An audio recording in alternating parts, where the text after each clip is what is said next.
Hello and welcome to another edition of Out and About in Richfield.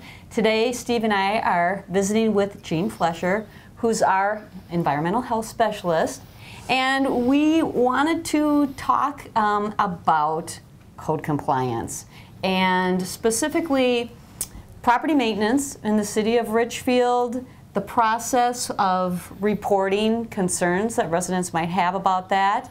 If any of you have called in before, you may likely have spoken with Jean, and so we're trying to get the word out. Spring is supposed to be here any day now, and of course we're hoping to see some green grass and whatnot.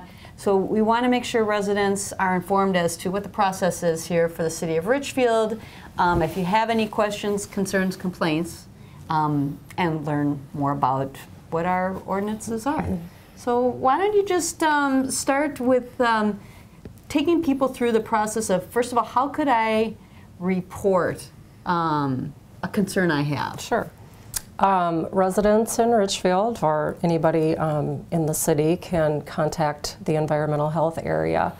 You can do it several different ways. Of course, you can make a phone call. You can come into the city. We, sometimes have people stop in.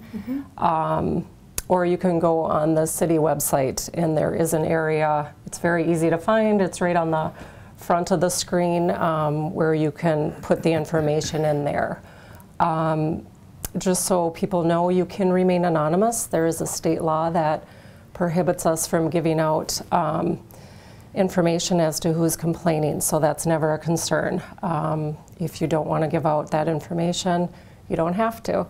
It is nice for staff to have that, so if we have additional questions, we can contact you, but definitely don't have to do that. So the key is, you don't have to identify who you are to make the complaint.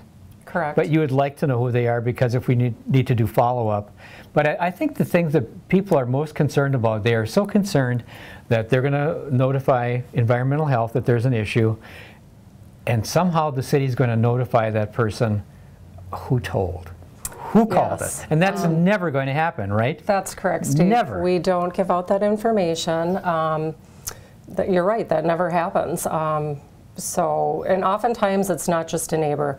It's our community service officers driving through the area. We're very proactive with our program, where we're out there looking for violations, especially the debris in the summer, the long grass, that kind of thing. So oftentimes it's just somebody walking through a neighborhood and they see something that doesn't look very nice, and they contact us. So really what our process is about for code enforcement is keeping the city of Richfield looking nice. And that's kind of the basis for the whole program. One of the things that I hope the public understands is we don't have a lot of environmental health enforcement people or people back here in the office. So it's not as though we are going to be able to be coming up and down every street in our community on a regular basis, checking things out. That's why it's so important for neighbors to take care of their own neighborhood. And it's a lot easier for the city of Richfield if somebody makes us aware that, for example, that somebody is, let's say they've got a bunch of debris in their backyard, and it's not being taken care of, or there's overflowing garbage cans on a regular basis and garbage laying on the ground and that kind of thing. We may not see that, especially if it's not visible from driving up and down the street. Now, we pick up a lot of things in front yards that we see, and as Jean said, there are CSOs, there are other people driving through the community who are city employees who might notice these things. I do it myself. They well know that I'll be calling in from my car when I'm driving down the street, and I see something that's in violation of a code. So it's important that we have residents taking ownership of their own neighborhoods. I was going to say, I think last year, you keep a record of like the difference between how many violations that we generate or we find, or ones that where people have called in. Correct. What is it? What's the balance on that, Jean? Well, in a year, we process approximately 1,500 complaints a year. Some years it's more, some years it's less. Through the public, we get approximately Up to a half of that may be. Okay. I'd say a third to a half, depending upon the year, may be citizen complaints. So the rest are from, like you said, staff or community service officers who are out there daily doing that. Okay. That's a good point that you make, that we really do rely on our residents to let us know if they see something that's questionable to them or problematic. Absolutely. That's really helpful to us.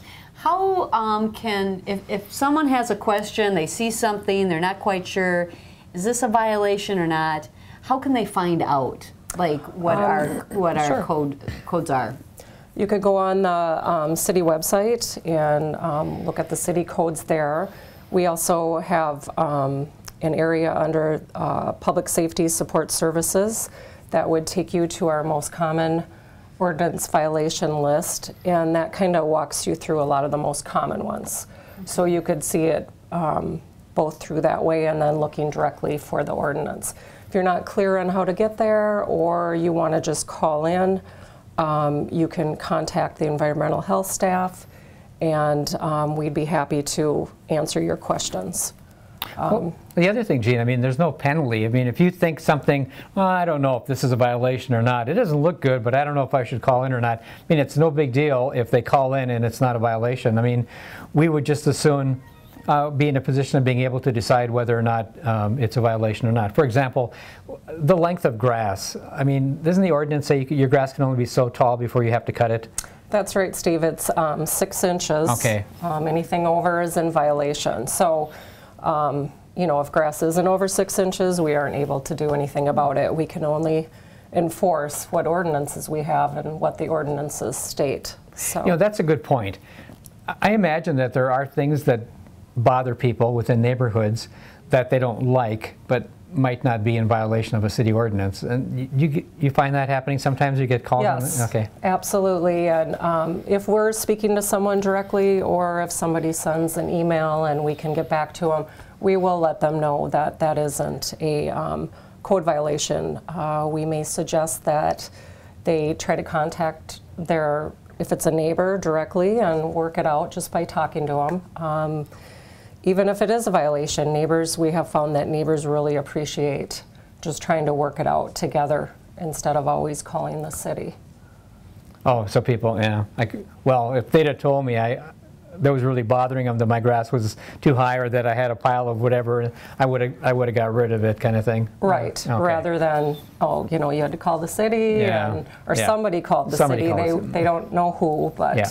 Well, and you know, you can see how that happens too. You have maybe one homeowner who, boy, they're out there every day taking care of their yard. I mean, it's pristine. It's, you know, very, you know, that's an important home ownership aspect for them. Whereas the other person, their neighbor, you know, may not be able to spend as much time in their yard. They don't, you know, recognize some things as being that big of a deal. But if it's pointed out to them, hopefully they just, being enlightened that way might, you know, the light bulb might go out, go off. So that's I know that you said to us earlier that it is nice if people try to reach out if they feel comfortable enough to their neighbor. Right. We always recommend that when people call in, that if they're comfortable in doing so, you know, they should talk to their neighbor.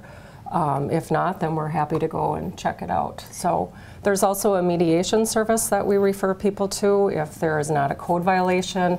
Sometimes there's underlying reasons why neighbors are having issues, and it is stemming from something else going on. And we often refer people to the mediation, which is a free organization where they can sit down and try to work out differences.